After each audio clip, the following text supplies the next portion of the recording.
The announcement is made. It's not a threat. It's not a negotiation tactic. It is a declaration. Alberta, followed immediately by Saskatchewan, has formally triggered its sovereignty acts. They are leaving Confederation. In the 60 seconds that follow, the Canadian dollar doesn't just fall, it evaporates. The international foreign exchange markets hit the sell button. Global funds don't wait for clarification. They don't wait for a political response from Ottawa. They run. This isn't politics. This is a damage report.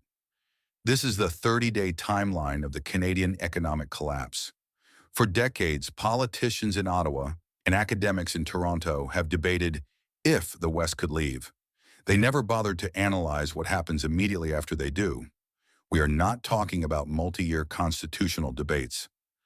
We are talking about financial shockwaves that happen in hours. We are not talking about political theory. We are talking about the real numbers. The thesis is simple. The separation of Western Canada is not a political debate. It's an economic time bomb. The immediate 30-day financial shock, driven by a currency crash and the instant vaporization of equalization payments, will cause a systemic collapse before Ottawa can even formulate a political response. This is the countdown. Let's start with hour one, the currency shock. Why does the loonie instantly crash? Because the Canadian dollar, whether anyone in Toronto wants to admit it or not, is a petrodollar. Its value is fundamentally backed by the hard assets buried under Alberta's soil. It's backed by the oil sands, by the natural gas, by the potash from Saskatchewan. When you remove those hard assets from the national balance sheet, what is left? You are left with a currency backed by federal deficit and political promises. International markets call that paper, and they treat it as such.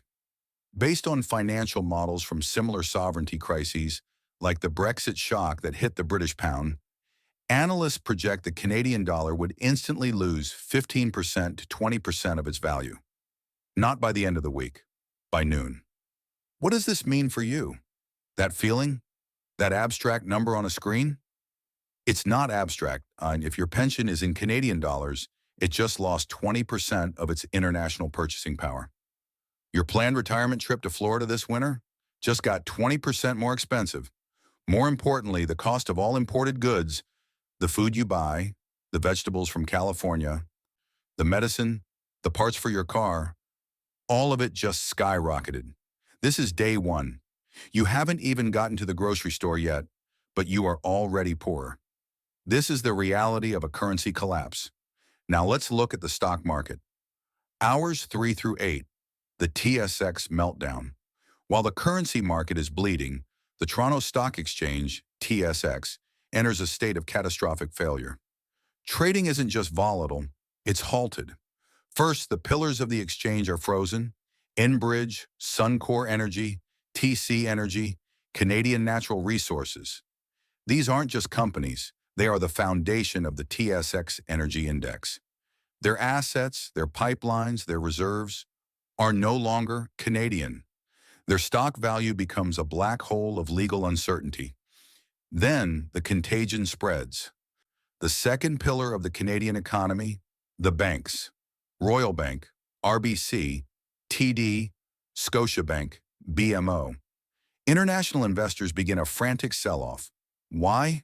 Because these banks have hundreds of billions of dollars in loans and mortgages secured against assets that are now in question. They have massive exposure to the energy sector. They have massive exposure to the housing market that is about to implode. This isn't a dip. This isn't a correction. This is the vaporization of confidence. International investors are not waiting to see how this plays out. They are fleeing to the safety of US Treasury bonds. By the time the closing bell rings on day one, if they even let it ring, Canada has lost trillions in paper wealth. The nation is financially crippled before the Prime Minister has even held his first emergency press conference. But as devastating as this is, the stock market crash is just a symptom. It's a fever. The real disease, the structural failure, is happening deep in the plumbing of the financial system, and the real shockwave is just about to hit. The crisis contagion, day 2 and day 3. The credit freeze. This is the part of the crisis the news channels won't explain, but it's the one that matters most. Forget stocks for a minute. What happens when banks stop trusting each other? What happens when global institutions stop trusting the government of Canada itself? This is called a credit freeze, and it's the financial equivalent of a heart attack. Here is what that means. The government of Canada, like all modern governments, runs on debt. It functions by selling government bonds to investors, promising to pay them back later. As of 2024-2025, Canada's federal debt has exploded to over $1.2 trillion. The cost to service this debt, just the interest payments, is already a crippling budget line item. Now on day two, the federal government goes to the market to borrow more money, and the market asks a terrifying question. Who is going to pay for this? You've just lost your single largest economic contributor. You've lost the engine. Who will buy new Canadian bonds when the nation has just lost 30% of its tax base and its primary source of real wealth? The answer is nobody, at least not at the old interest rates. To entice anyone to take the risk, the interest rates Canada must offer would skyrocket, not from 3% to 4%, from 3% to 15% or 20%. The Bank of Canada is now facing an impossible choice. Choice A, they do nothing, and the government defaults. The country is officially bankrupt. Choice B, they turn on the printing presses. The Bank of Canada starts printing billions of dollars out of thin air to buy its own debt. This is called monetizing the debt.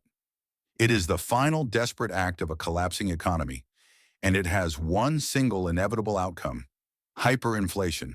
The 20% currency crash on day one now looks like child's play.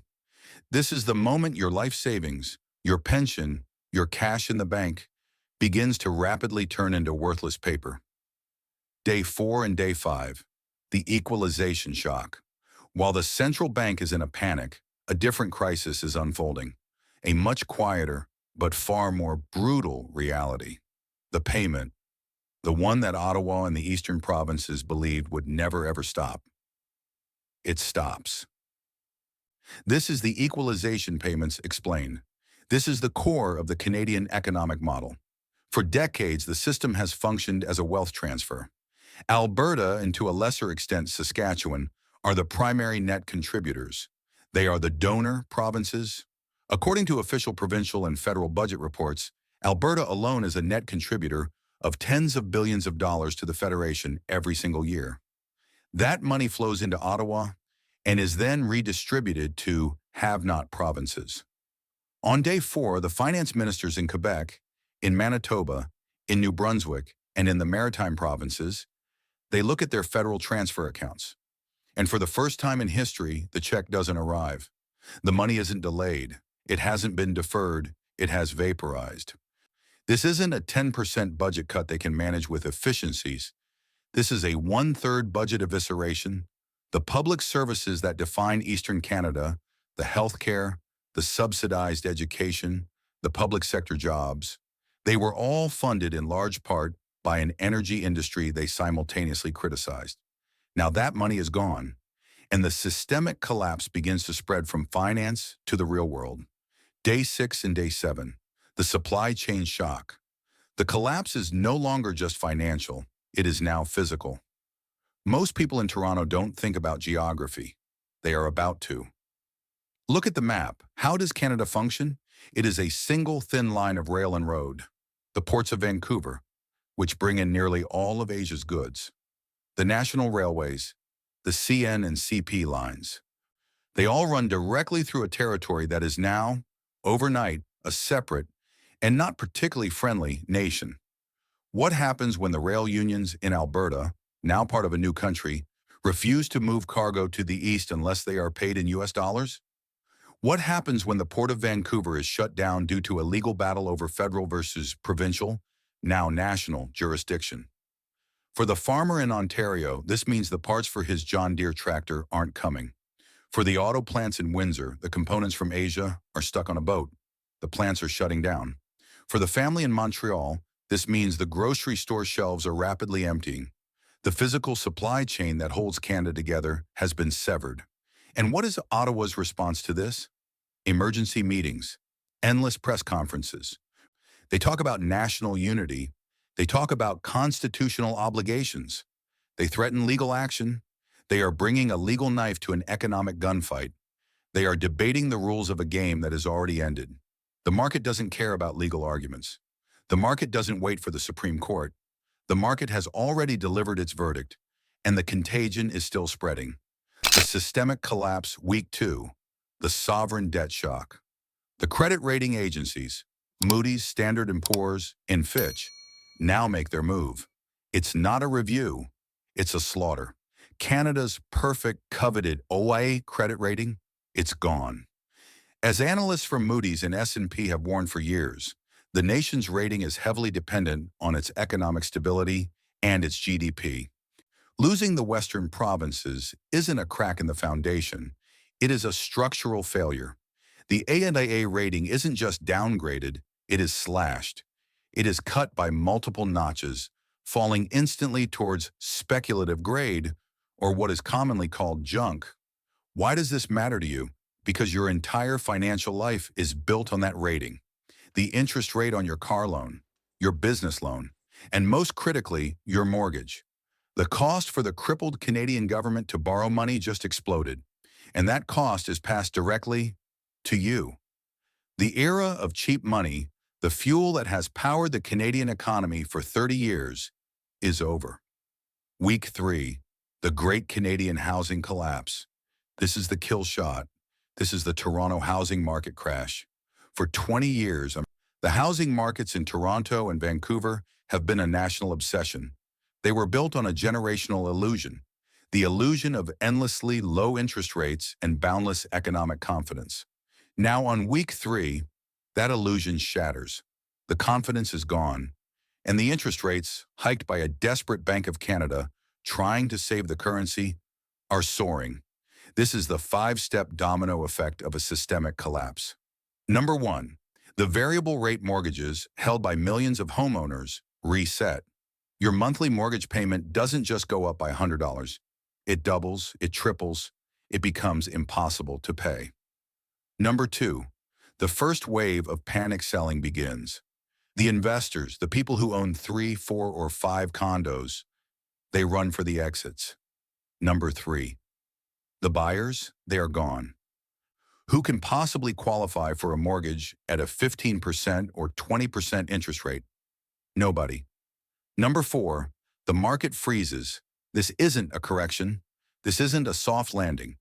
You have a market with millions of desperate sellers and zero buyers. A 30% to 40% valuation drop in the first quarter isn't a worst-case scenario. It is the base scenario. Trillions of dollars in paper wealth are wiped out. Number 5, the final stage. Millions of homeowners in Eastern Canada are now underwater. They owe the banks far more on their mortgage than their home is now worth. They are trapped. They have lost their jobs from the supply chain shock. Their savings are being inflated away by the currency crisis, and now their single greatest asset, their home, is a financial prison. Week 4, the public service and pension shock. The crisis has now come full circle. With no equalization payments, what happens to the day-to-day function of society? It's the hospitals in Quebec being forced to cancel surgeries because their budgets have been cut in half. It's the universities in New Brunswick and Nova Scotia tripling tuition, firing professors, and shutting down programs. It's the cities and towns laying off police officers, firefighters, and sanitation workers. The social fabric, paid for by the transfer of Western wealth, is tearing apart. And finally, the pension, the Canada Pension Plan, CPP, that promise that you paid into your entire working life. The CPP is now legally and financially fractured. Its assets were invested in a Canadian economy that no longer exists. Its ability to pay its obligations is now in serious, immediate doubt. The retirement promise made to 30 million people is broken. The new normal. This is the end of day 30. The Canada you knew is gone. It's not a political entity anymore. It is a geographical area in a state of financial ruin. It has fractured into 2 distinct entities. In the West, an independent nation, rich in resources, is rapidly moving to stabilize its new currency by pegging it to the US dollar. It is already in talks with Washington. In the East, a crippled state is descending into chaos. It is facing hyperinflation, mass unemployment, and social unrest. Ottawa has lost its economic engine, and now the passenger cars are flying off the rails. And while this 30-day shockwave is devastating, the real question is what happens on day 31. When the system collapses, who will be the first to go truly bankrupt? In our next analysis, we will break down which provinces will face bankruptcy first as the equalization dominoes begin to fall. Click the link on the screen to see that report. We have analyzed the 30-day economic shock. But we want to know what you think. Who do you believe will ultimately pay the highest price for this collapse? Is it the taxpayer in the East, the producer in the West, or the homeowner in Toronto? Share your scenario in the comments below.